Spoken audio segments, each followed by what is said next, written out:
Hello everyone, my name is Minty and I'm a Bolton artist, and today you should all have paper and pencil and be ready to draw along with me because we're going to do some portrait practice. And we're going to do it in the style of L S Lowry. Now, Lowry is very famous for his industrial scenes with lots of streets and people on, his little matchstick men and matchstick cats and dogs. You may have heard the song. But he also drew some absolutely incredible portraits. And today, in particular, we're going to be focusing on one of my favourites. It's called The Man with Red Eyes. Let's look at this portrait together and have a go at planning out and drawing our very own version of it. Now, it does not matter if this drawing looks a little bit wobbly or if you don't really think it's as good as you'd hoped, because all we're doing is practicing together. And I'm also going to give you some top tips on portrait drawing in general as we go. Here we go. For our little planning lines, I am going to be using this chunky orange marker pen, just so you can see it. But you will be using very light pencil marks. So off we go. Let's start with the outline of a face. Now, these rules are all pretty general and pretty rough because obviously everyone has different size heads, different size features and different shaped faces. This is just a rough practice. Okay, so let's start by mapping in a general face shape. Now I'm going to go like this in a sort of an oval shape. Okay, if you've gone a bit wonky on a line, don't worry, just do another one in the right place. If we want, we can generally rub out any mistakes later, but mistakes are good because it's how we learn, remember that. Now I want you to do something for me. I want you to take your thumb and your finger like that. I want you to put your thumb against the side of your eye and the finger at the top of your head. Like that. And then we're going to move it down so that your finger is at the side of your eye and your thumb is at the bottom of your head. Now, roughly speaking, just roughly speaking, you may have to go up and down a bit, but they're kind of the same size. What does that tell us? Well, it tells us that eyes are actually much more in the middle of the head than you think. And I see a lot of drawings where eyes are actually up here in the forehead. But what we're going to do is plot in a rough line about halfway along, maybe a tiny bit higher. So the eyes actually kind of go in the middle. What about the mouth? Well, let's put in a line for our mouth as well. Again, roughly speaking, while we're practicing our portraits, a line about halfway between our eye line and chin is where the mouth sits. And let's do a nice helpful centre line so that we can get everything central. You might want to press pause just for a sec while we all get up to this point. Okay, next, check out my neck. I know, beautiful, isn't it? But if you look at the lines coming down either side of my face, where the neck is, they are actually near the edge of my face. A lot of people tend to draw like lollipop necks, like your head's on a stick. It's not. Necks come pretty much down the sides of your face. So we can plot in a bit of a neckline. I know the man with red eyes has a big chunky scarf on. Maybe we can add that afterwards. Ears. Again, from the eye to the middle of the mouth. Let's pencil them in.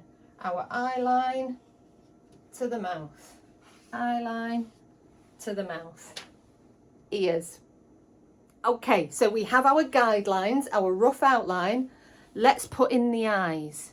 Now then, when I'm drawing general portraits, I do look at the person and see where the eyes sit. But if I'm just practicing faces in general, I tend to start them so that they are across that line, so that line's in the middle. But with the man with red eyes, they're actually a tiny bit higher. They're always roughly around here. But let's plot them in.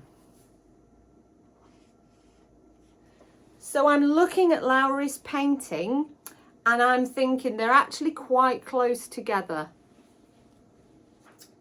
Okay, that's the top of the eye. Let's put the bottom in.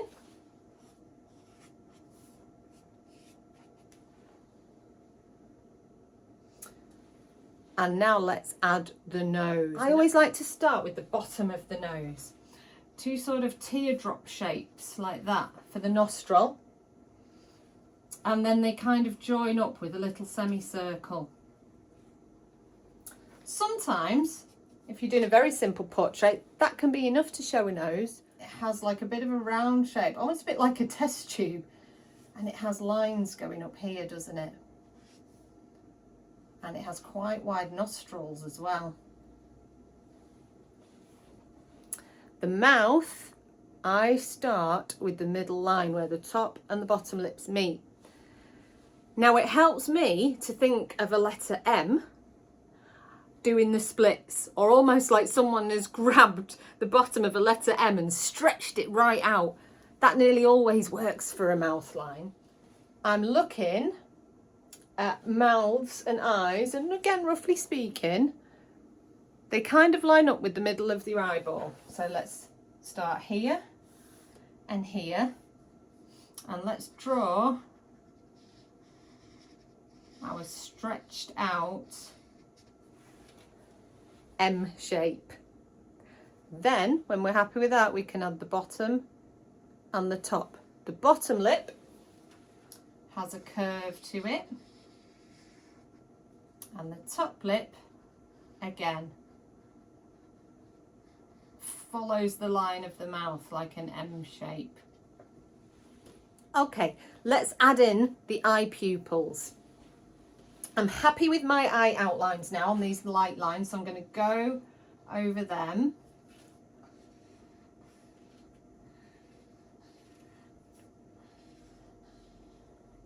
And I'm going to add in the eyes. So these are a circle that sit inside the eye socket. So let's draw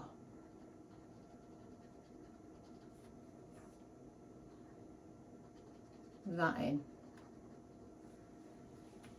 So top tip there, the smaller the black dot, the pupils of your eyes, the more sort of tired and starey they look. I'm also happy with the nose now, so I'm going to go over that nice and bold. The line actually goes right up past his eye on this picture.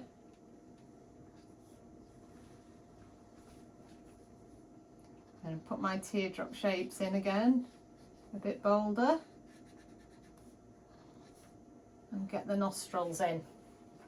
Oh, it's starting to look a bit more like a proper face now, isn't it? Okay, let's add in the eyebrows. Now this guy's got big eyebrows going on.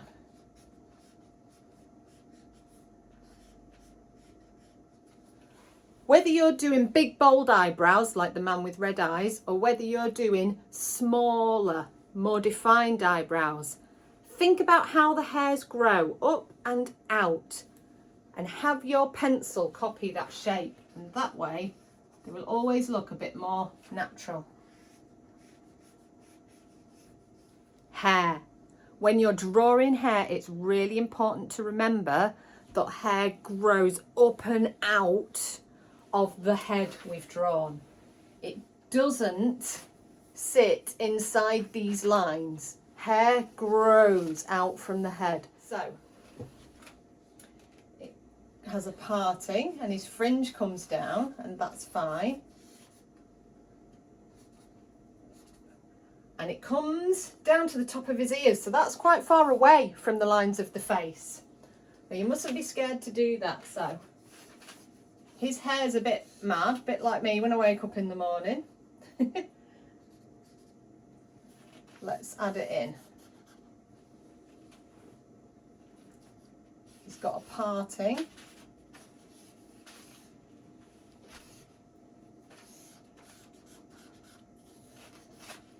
is a bit of a tricky angle for me so you can see, but I hope that you get the gist of that.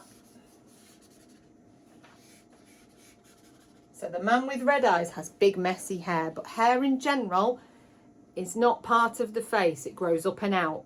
It's a good tip to remember. This bit, now I'm looking at it, is a bit too wide. So I want you to go over with a slightly bolder pencil line and really sketch in a nice defined outline. And Lowry's is actually quite square, like that. And he goes across the bottom.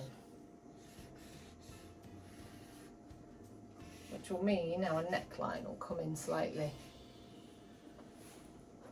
Let's add the ears.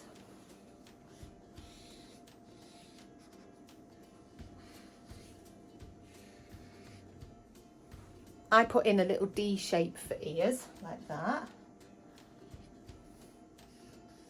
Keep them nice and simple.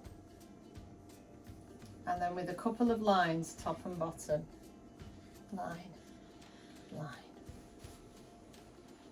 What we've got to remember about the man with red eyes is, although we're only using a pencil and not colour, we can still show how tired the man in this portrait looks by adding shading and lines around the eyes, and also adding some of the facial lines down by the side of the nose and underneath the eyes here. So let's get going with that.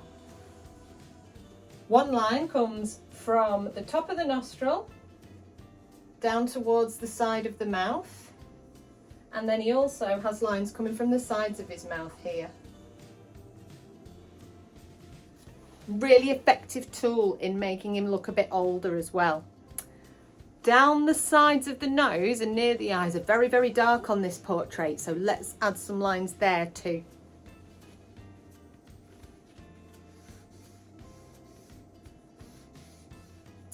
I'm going to put some lines straight across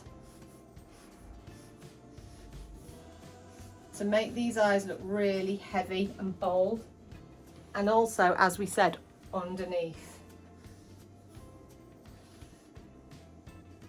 He's definitely starting to look quite tired now, isn't he? I'm going to add in his coat, which comes from the back of his shoulders, so behind his neck, because obviously your neck sits in a coat, doesn't sort of hover underneath. So the lines for the coat can come out from just underneath his ear here, like that. Why don't we take a few minutes now to stop, look at our portrait, hold it back from yourself for a minute, and just have a look and a think about where you might want to add some extra detail to really give it a nice finish. I'm going to add some forehead lines, some extra shading around the eyes, and maybe try and catch a little bit of that stubble on the chin.